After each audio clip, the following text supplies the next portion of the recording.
Tumour पसरलाय, अजून वाढ झाली तर दृष्टी जाऊ शकते. आणि म्हणून ऑपरेशन लवकरात लवकर व्हावं असं डॉक्टरांचं म्हणणं आहे. म्हणजे लग्नापर्यंत नाही थांबता येणार, त्याआधीच ऑपरेशन करावं लागणार आहे. त्यांनी आता बाहेर जाणं सेफ नाहीये, त्यांना त्रास होतोय, त्यांनी ऍडमिट व्हायला पाहिजे. हो हो मला कळते डॉक्टर साहेब, पण घरी बोलावं लागेल. मी बोलतो आणि कळवतो तुम्हाला.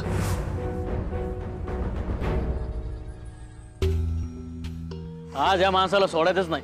2 दिवसात पैसे देतो होता आणि गायब झाला. आता बघ कसे पैसे वसूल करतो ते. हो थांबा, कुठं आलाय?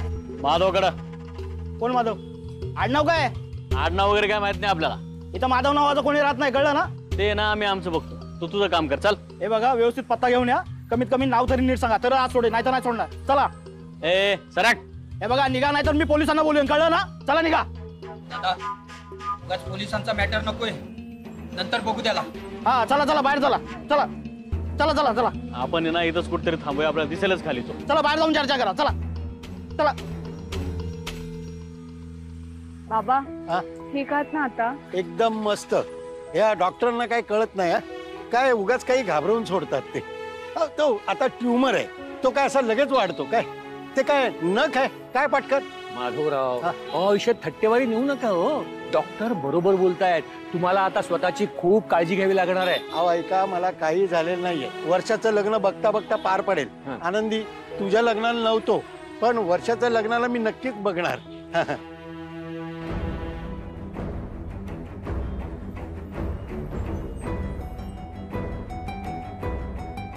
पण ऑपरेशन करायला हवं ना आता लवकरात लवकर. बाबा, माधवराव, बाबा काय झालं? कुठे निघाला तुम्ही? माधवराव, थांबा थांबा थांबा. अहो, कुठे निघाला? नाही, मी मी मी मी मी मॉर्निंग वॉक करून येतो. नाही मी फेरफटका मारून चालायचं आपण. फेरफटका सोसायटीच्या खाली मागले ना. मी जरा जाऊन येतो, मला जरा बरं वाटेल. मी आहे तुमच्यावर. आपण फेरफटका मारू. फिरलं की मला बरं वाटेल. अरे नाही, काही त्रास होत नाही मला, पण मी जरा फिरून आलो. मी थांबतो इथे. अरे नाही बाबा, इथे नका हो बसू. नाही ठीक आहे. नाही, आता तुम्ही म्हणालात बरं वाटतंय मग तुम्हाला. हो. मला सांगा नेमकं तुम्हाला काय होतंय आता? दम लागलाय, दम. पाणी आहे, पाणी. पाणी बाबा, पाणी द्या. बाबा, अहो त्रास होत असेल तर घरी जाऊयात ना आपण. अगं काही त्रास होत नाहीये, पाणी प्यायलं की बरं वाटेल मला.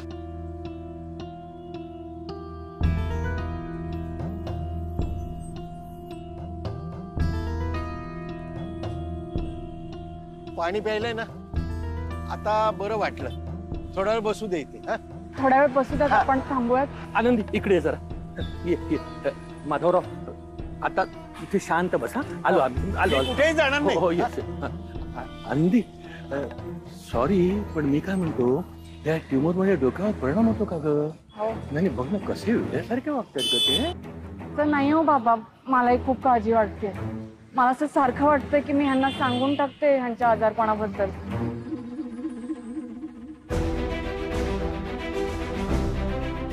हे अजून इथेच आहेत. हो दादा, तो बघ, तो माधव. कुठे? अरे कुठे आहे? आताच तर दिसला मला तो, त्याच्यासारखा माणूस होता. अरे मग अचानक कुठे गायब झाला म्हातारा? तू ये ना तिकडे बघ. चल पळ. अगं मी काय म्हणतो, राघवला सांगायचं की नाही ते नंतर बघू आपण. आधी माधवरावना इथून घेऊन जाऊया. माधवराव, नाही मी काय म्हणतो, तुम्हाला बसायचंय, आराम करायचं ना, मग घरी चलून आराम करा. नाही पण मी बसतो ना इथे, खूप बरं वाटतंय. चला ना घरी. बबन नसेल ना तिथे, मग मला खुर्ची कोण देणार? बोलवतो बबनला. आपण सोसायटीच्या आवारात बसूया. चला चला चल चला चला चला चला चला चला. नाही मी बसतो ना. अरे असं काय करताय माधवराव? चला. नाही नको, इथं मोकळ्या हवेत बरं वाटतं मला. आनंदी, 1 मिनिट इकडे ये. मला वाटत नाही हे ऐकतील असं, आणि माझी गोळी घ्यायची वेळ झाली आहे की नाही. मी पुढे होतो. तू सांभाळता सांभाळता. मी होतो. हो दादा, चला जाऊया ना. अजून किती वेळ थांबणार हो आपण इथं? अरे पण तूच तर म्हणला ना तुला आता माधव दिसला म्हणून. मग हो नाही हो, हे ना, हे दिसले मला तिथं. मला वाटलं माधवच आहे. चला जाऊया ना आपण आहे ना उद्या त्यांचे पूर्ण डिटेल्स घेऊन येऊया. आडनाव गिडनाव समज. चला ना. ठीक आहे, चल चला. बाबा बाबा तुम्ही चला बरं आता घरी. नाही नको आता इथे नाही बरं ऐका वाटतंय. तुम्ही माझं. नाही, आवाज छान आहे ना. नाही नाही नाही तुम्ही घरी चला. त्रास झाला तर काय करणार आपण? पाऊस पण येणार आहे आता. चला बरं. पाऊस येतो बरोबर आहे. तुम्ही ऐका नाही, ऐक माझं. ना, ऐक बाबा तुम्ही ऐका हो नाही, माझं. थोडं तुम्हाला माझं ऐक त्रास ना. झाला तर मी एकटीच हो, नाही, नको असू. तुझं ऐक चला नाही तर- तुम्ही घरी चला आता. चला बरं तुम्ही घरी. चल चल चल चल चल ये.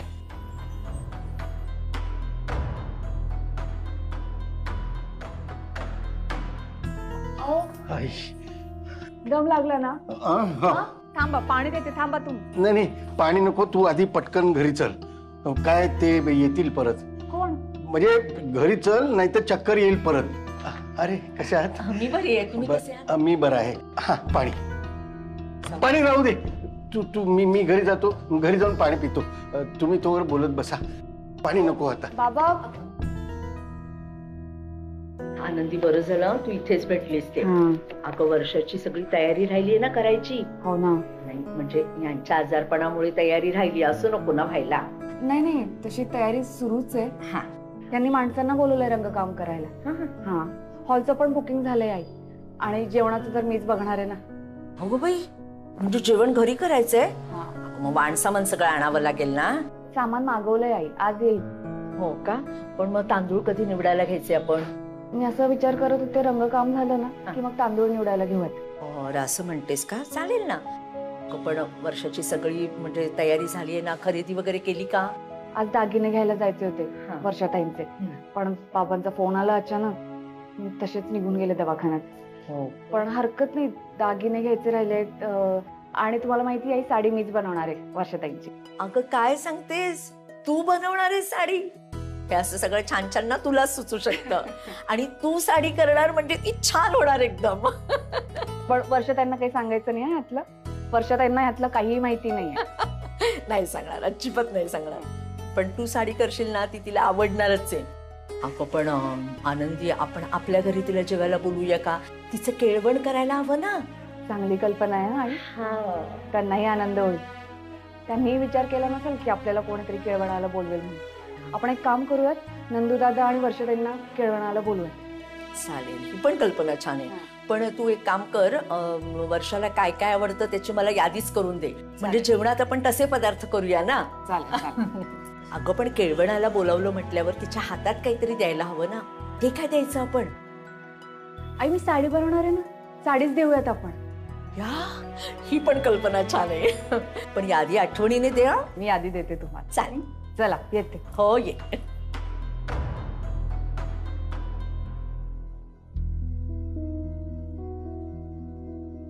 वर्षा ए बाळा आता लग्न ठरलंय तुझं. काय चिडचिड करते ग लहान मुलीसारखी. काय रडतेस राजा. मी मुद्दाम चिडचिड करते काय. आनंदी वागतेस तशी.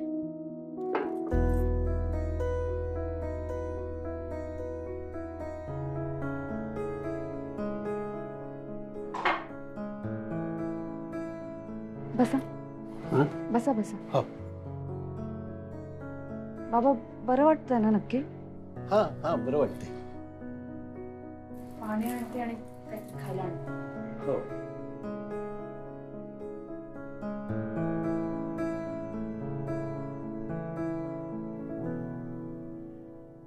याच आनंदीने मला तुमच्या घरातून परत आणलं होतं.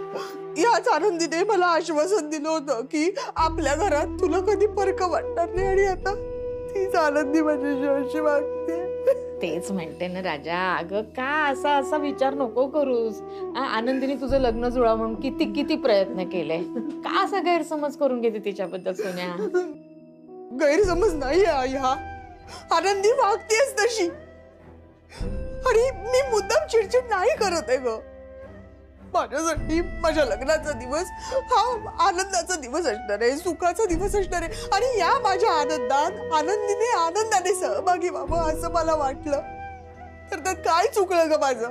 तुझ्या सुनेला माझ्या लग्नाचा खर्च करणं जड झालंय आई. अगं प्रत्येक ठिकाणी पैसे वाचवते ती. दादानी शब्द दिला होता की नाही की या लग्नात काहीही कमी पडणार नाही, दिला होता ना. मग आनंदी का वागते अशी? हे बघ आई, माझं ना हे इकडचं शेवटचं फंक्शन असणार आहे या घरातलं. मी सासरी जाणार आहे यानंतर, त्यानंतर माझा तुम्हाला काही त्रास होणार नाही. पण अगं, पण माझ्या आनंदाच्या क्षणी तुम्ही सगळ्यांनी आनंदाने, आनंदीने सुद्धा आनंदाने सहभागी व्हावं एवढी माझी माफक अपेक्षा आहे. तर काय चुकलं माझं?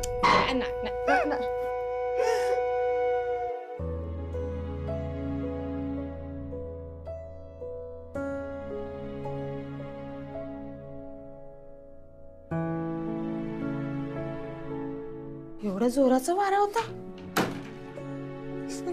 कोण होतं? कोणी नाहीये आता, कोण नव्हतं. पण माझी आई जरा हळू बोल ग. त्या आनंदीने किंवा त्या माधवने ऐकलं तर काय म्हणतील. आणि मला वाईट वाटतंय त्याचं काय नाहीये तुला. अरे राजा नाही कर,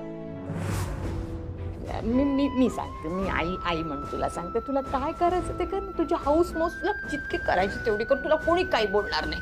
हा नाही, आनंदीला जर यातलं काही चालणार नसेल तर मला नाही करायचं.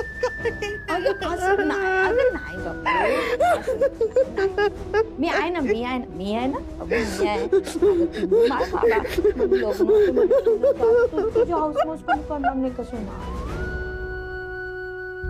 आवाज मुगाची खिचडी करते मी. काय हो, अजून चहा नाही प्यायला तुम्ही? माझा तर पिऊन संपला सुद्धा. लवकर प्या, आम्ही गरम नाही करून देणार तुम्हाला. काय झालंय? मला ना माधवरावांचं वागणं जरा विचित्र वाटतंय. विचित्र? हो, असं काय केलं त्यांनी? काही केलं नाही ग, पण त्यांच्या वागण्यावरून मला संशय येतोय. त्यांचा आजार पण खोटं आहे असं वाटतंय का तुम्हाला? मूर्खासारखं काहीतरी बोलू नकोस ग. असं कसं असेल? डॉक्टरांनी त्यांच्या आजारपणाबद्दल माझ्या समोर सगळं सांगितलंय. अहो, तुम्ही उगीच माझ्यावर चिडू नका. द्या कप इकडे. अगं, मग तू असं कसं म्हणतेस? असं कसं म्हणते काय? आता तुम्ही संशय येतोय म्हणालात म्हणून मला वाटलं असं. अगं, संशय येतोय म्हणजे मला ना माधवरावांचं वागणं कधी कधी कळत नाही असं मला म्हणायचंय. एकदम विचित्र वागतात ते. मला ना राहून राहून संशय येतोय की माधवराव काहीतरी लपवत असावेत. असं का करतील ते? आता त्यांचा आजार गंभीर आहे, मग त्यांना काहीतरी त्रास होत असेल म्हणून वागत असतील ते काहीतरी. उगीच तुम्ही तर्कवितर्क काढू नका. हे बघा, ते त्यांचं दुखणं चालू आहे, त्यात वर्षाचं लग्न आलंय, भरपूर तयारी करायची आहे आणि त्यात तुमचं हे आपलं.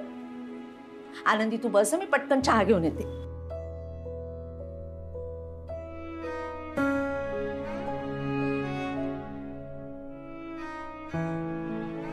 काय ग, काय झालं बाळा? काय नाही, भेटायला आले मी तुम्हाला.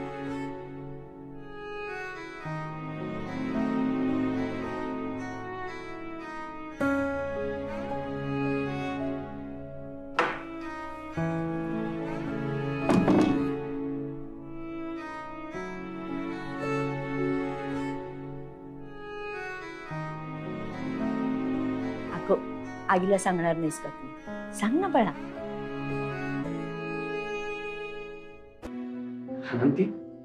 काय झालंय बाळा, सांग ना. वर्षा, त्यांनी माझ्याबद्दल खूप गैरसमज करून घेतले ताई.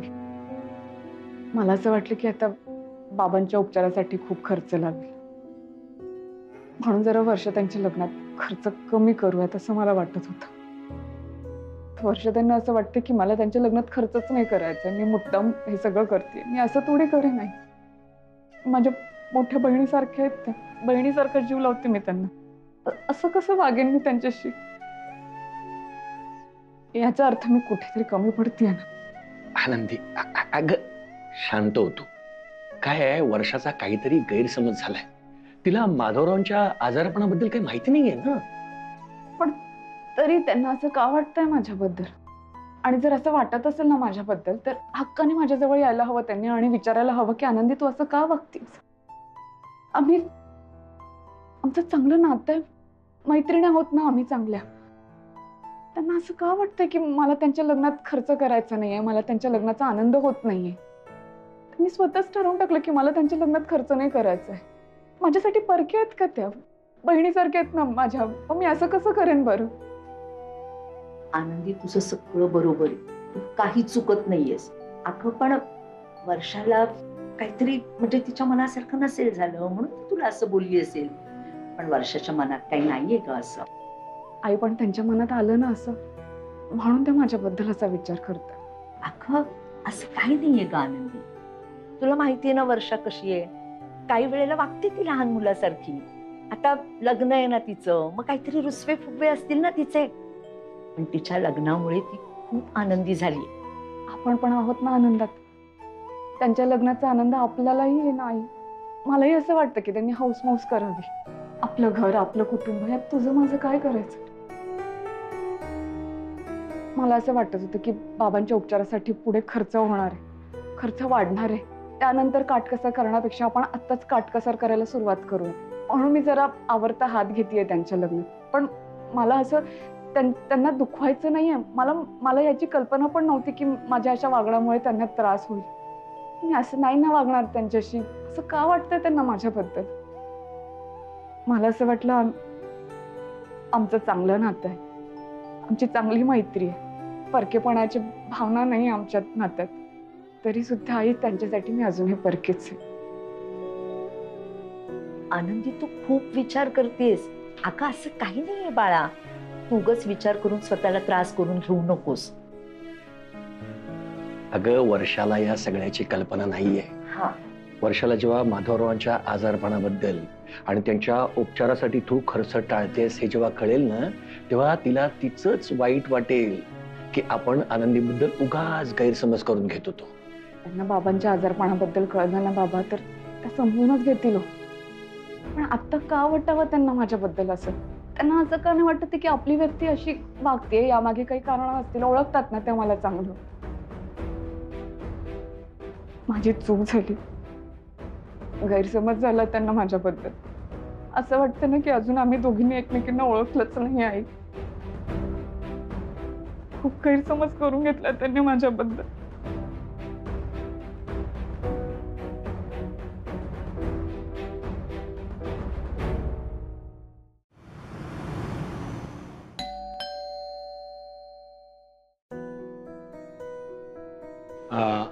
आनंदी आली तुमच्याकडे?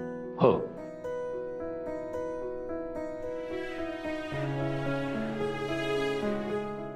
फोन उचलत नाहीये ती आणि बराच वेळ झाला ना. टेन्शन मध्ये आले सगळे. जरा दुखावली आहे ती. अशा वेळी माहेरी येणार नाही तर कुठे जाणार? दुखावली? काय झालं?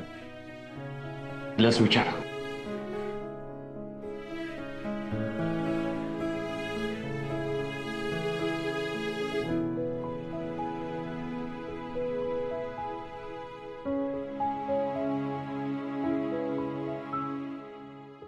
आनंदी काय झालंय? तुम्ही वर्षाताईंच्या लग्नात खर्च करताय ना, वर्षाताईंना असं वाटतं की खर्च केलेला मला आवडत नाही. ती म्हणाली का असं?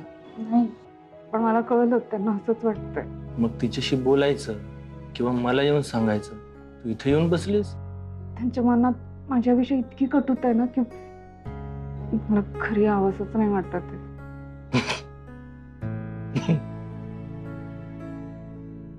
तू वर्षाचं बोलणं एवढं मनाला लावलंस? तिच्या आयुष्यामध्ये इतके कठीण प्रसंग होऊन गेले, त्यामुळे आपल्याला वाटतं की ती मोठी झाली आहे. काय नाही, ती तेवढीच आहे. आताही चॉकलेट मिळालं तर खुश होते, नाही मिळालं तर रुसून बसते. एका पॉइंट नंतर तिचे विचार थांबतात. अशी आपली वर्षा आहे.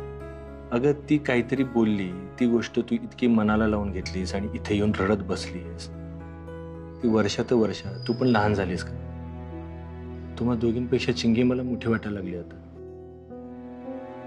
असं नाही, एक वेळेस त्या माझ्यावर रुसल्या, फुगल्या, चिडल्या तरी चालेल मला, पण असं गैरसमज करून माझ्याशी बोलत नाही ना, याचा त्रास होतोय अहो मला. ते सगळे गैरसमज दूर होतील. आता लग्न जवळ येत आहे, लग्नाची सगळी कामं सुरू होणार. ती तूच करणार आहेस, ते ती स्वतः बघेल तिच्या डोळ्यात. हे लग्न सागर संगीत पार पडावं म्हणून तू जे काही करणार आहेस, तुझे सगळे प्रयत्न, तुझे अथक परिश्रम ती स्वतः तिच्या डोळ्याने बघणार आहे. सगळे गैरसमज दूर होणार आहेत. तिला कळेल मग तुझं तिच्यावर किती प्रेम येते. काय नको त्या गोष्टी तू मनात आणतेस. हे बघ, तिचं लग्न आहे ना, त्यामुळे ते लग्नाच्या आधी ते काय काय रडायचंय, चिडायचंय, ओरडायचंय, तिचं काय ते होऊन जाऊ दे एकदाच. काहीतरीच बोलत. ती गोड हसलीस, ती दुखावलीस ना की अख्खं जग थांबल्यासारखं वाटतं बघ मला.